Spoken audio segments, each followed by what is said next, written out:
રાજકોટ ગ્રામ્ય cyber crime પોલીસે આંતરરાજ્ય સાયબર ઠગાઈના કેસમાં મોટી સફળતા મેળવી છે। જસદણના એક વ્યક્તિને ફેસબુક પર વિધવા હોવાનો પરિચય આપી વિશ્વાસમાં લઈ ઠગાઈ આચરનારા કેસમાં નોઈડાથી 3 આફ્રિકન નાગરિકોને ઝડપી પાડવામાં આવ્યા છે। ઝડપાયેલા આરોપીઓમાં દાનાની એક મહિલા તેમજ તાંઝાનિયા અને સુદાનના 2 પુરુષનો સમાવેશ થાય છે। તપાસ દરમિયાન 15 જેટલા બેંક એકાઉન્ટની વિગતો પણ મળી આવી છે। સમગ્ર મામલે રાજકોટ ગ્રામ્ય પોલીસે વધુ તપાસ ચલાવી રહી છે।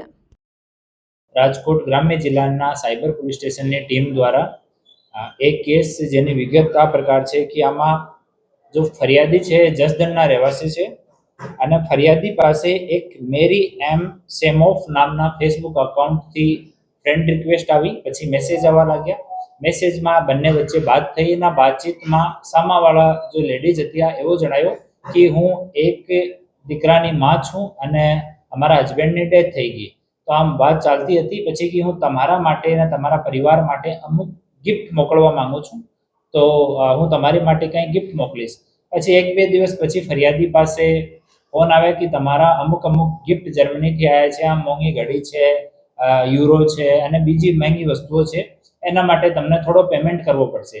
ઇનિશિયલી થોડા પૈસા લીધા, પછી ટૂંકે પૈસા લઈને ટોટલ 6,31,900 રૂપિયા ઓનલાઈન ફરિયાદી પાસેથી ટ્રાન્સફર અલગ એકાઉન્ટમાં લોકો કરાવી લીધા।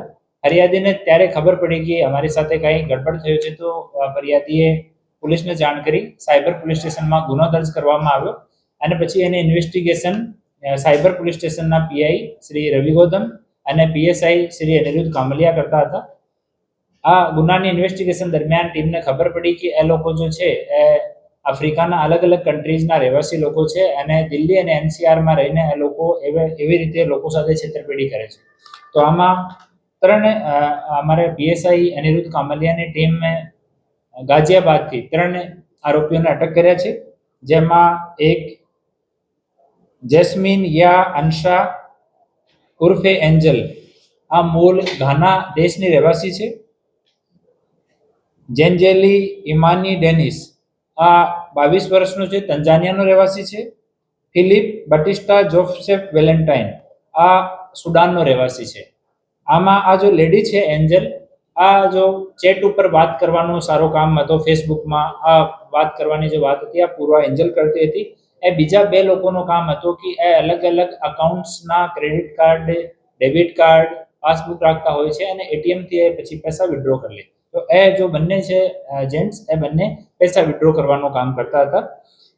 ઇનિશિયલી જે ફેસબુકમાં અને વોટ્સઅપ ઉપર વાતચીત દરમિયાન જે આઈપી જે નંબર યુઝ થયા છે અને જે આઈએમએ વાળા ફોન યુઝ થયા છે એની પાસેથી રિકવર થયા છે। ગાઝિયાબાદમાં અમારી ટીમ આને ડિટેન કર્યા, પછી ત્યાંના કોર્ટમાં આને રજૂ કરીને ટ્રાન્ઝિટ રિમાન્ડ લઈને આવ્યા અને ગઈ રાત્રિમાં જસદણમાં નામદાર કોર્ટ સામે રજૂ કર્યા અને 5 દિવસની હાલ કસ્ટડી મળી છે। આ લોકોની વિઝા વિષયમાં અને બાકી ક્યારે એ લોકો આયા, કાયદેસર દેશમાં છે કે ગેરકાયદેસર છે, જૂના કોઈ ગુનાહિત ઇતિહાસ છે, આ બધી વિષયમાં હાલ ઇન્વેસ્ટિગેશન જે છે ચાલુ છે। હાલ એકવાર આની પૂછપરછ ચાલુ છે।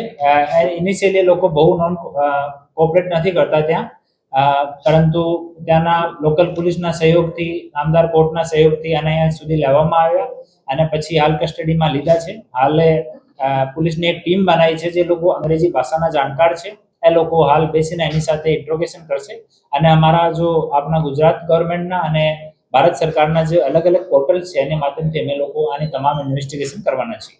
એ લોકો મૂળતઃ હિન્દી ભાષા જે અંગ્રેજી ફોન્ટમાં લખેલી છે એમાં વાત કરતા હતા અને હિન્દી એ લોકો અમુક સમયમાં આને સમય થઈ ગયો તો થોડા હિન્દીના જાણકાર પણ છે અને બાકી એ લોકો આના એઆઈના જે ચેટ જીપીટી વગેરે છે એની મદદ એ લોકો લેતા હતા।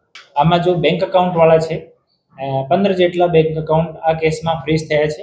આ તમામ લોકોની અમે લોકો લિસ્ટ તૈયાર કરી છે, એની પાછળ અમારી ટીમ છે, તો જ્યાં સુધી એનું નામ ડિસ્ક્લોઝ નહીં કરીએ, આની ઇન્વેસ્ટિગેશન ચાલુ છે। બીજો એનો વિઝા વિષયમાં અને ક્યારે એ લોકો એન્ટર કર્યા એના વિશે પણ તપાસ ચાલુ છે। એના પાસપોર્ટ નહીં મળ્યા, પરંતુ પાસપોર્ટ નંબર મળી ગયા। પાસપોર્ટ નંબરના આધાર ઉપર અમે લોકો તપાસ ચાલુ કરી છે।